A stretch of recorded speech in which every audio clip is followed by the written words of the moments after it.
নমস্কাৰ বন্ধুসকল ভাগ্য সঁচাকৈ আচৰিত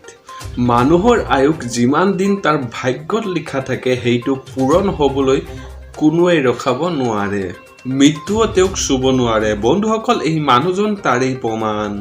এই ঘটনাটো কাশ্মীৰত ৰেকৰ্ড হৈছিল আসলতে ইয়াত এখন গাড়ী ভূমিকম্প হোৱাৰ কাৰণে গাড়ীখন পাথৰৰ তলত পৰি যায়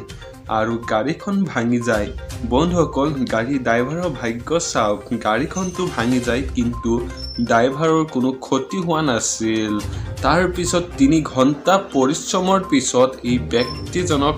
জীৱিত অৱস্থাত ওলোৱা হয়